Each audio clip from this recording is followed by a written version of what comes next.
In episode 4, we explore the crucial systems in place that protect every trade on the CSE. From risk management to the settlement of transactions, we'll see how the CSE ensures a secure environment for its investors. We'll also learn about the introduction of DVP and the upcoming central counterparty system. Can you tell us what DVP means? DVP stands for delivery versus payment. In a settlement of a transactions, settlement of securities and funds happens at the same time is very important. So previously we didn't have DVP. So it was once transaction occurred, securities will be transferred from the seller to buyer immediately, but the fund settlement happens after 3 days. So that was what we had earlier.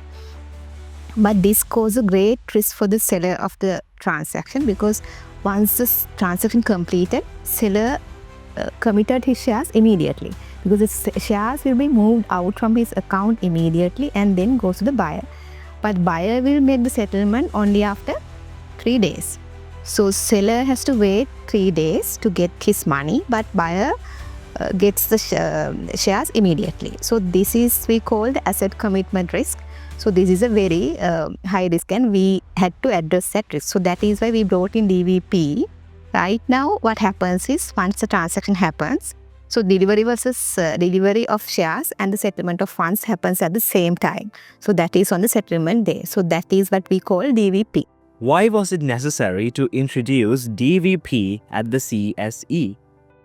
Yeah, so as I explained in my previous question, so it was necessary for us to have this DVP mechanism to reduce or minimize the asset commitment risk.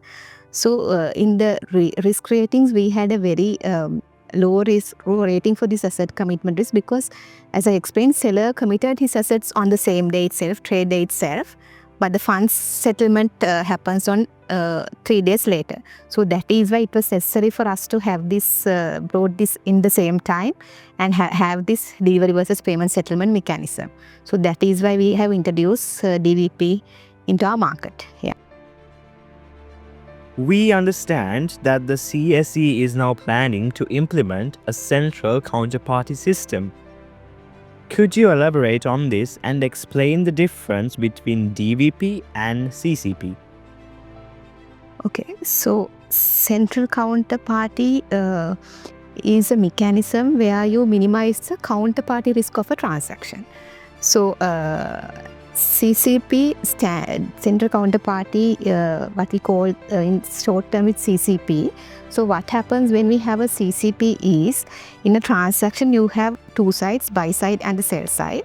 So when we have a CCP comes in between to this transaction. So CCP becomes a buyer for every seller and seller for every buyer. And what CCP does is, CCP absorbs this counterparty risk. Counterparty risk is the risk that in a trade, let's say in a simple buy trade, my seller can default. So that is, seller is my counterparty. So my counterparty can default. So what we do with the CCP implementation is, CCP comes in between and then act as a buyer for every seller and seller for all the buyers. And then it absorbs this counterparty risk. Then the CCP becomes the counterparty for all these transactions. So CCP absorbs the counterparty risk and it guarantees the settlement. So that is the risk that we are addressing through the central counterparty implementation. But in a DVP scenario, what we have addressed is the asset commitment risk. So two different risks that we address through this, and also having a central counterparty is important to reduce settlement risk of the transaction as well. What is the settlement process when purchasing or selling shares? The settlement process occurs after the transaction is executed. So then in the settlement process, so in our equity market, we have this T+2 settlement cycle. So which means that once a transaction happens on the trade date, the settlement of the transaction happens on the second date after the trade date. In simple terms, let's say if I do a trade on Monday, the settlement of my transaction becomes on Wednesday. So that is the settlement cycle.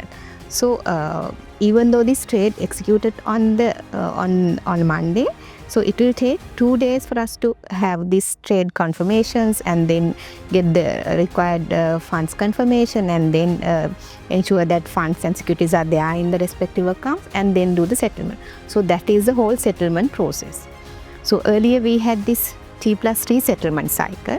So this year, June, we have moved to T+2 settlement cycle, which gives the benefit to the investors to have lesser counterparty risk, lesser settlement risk, and then immediate cash access and lesser collateral requirements. So those are the benefits of having this faster settlement cycle. So we have moved from T+3 to T+2 from June this year.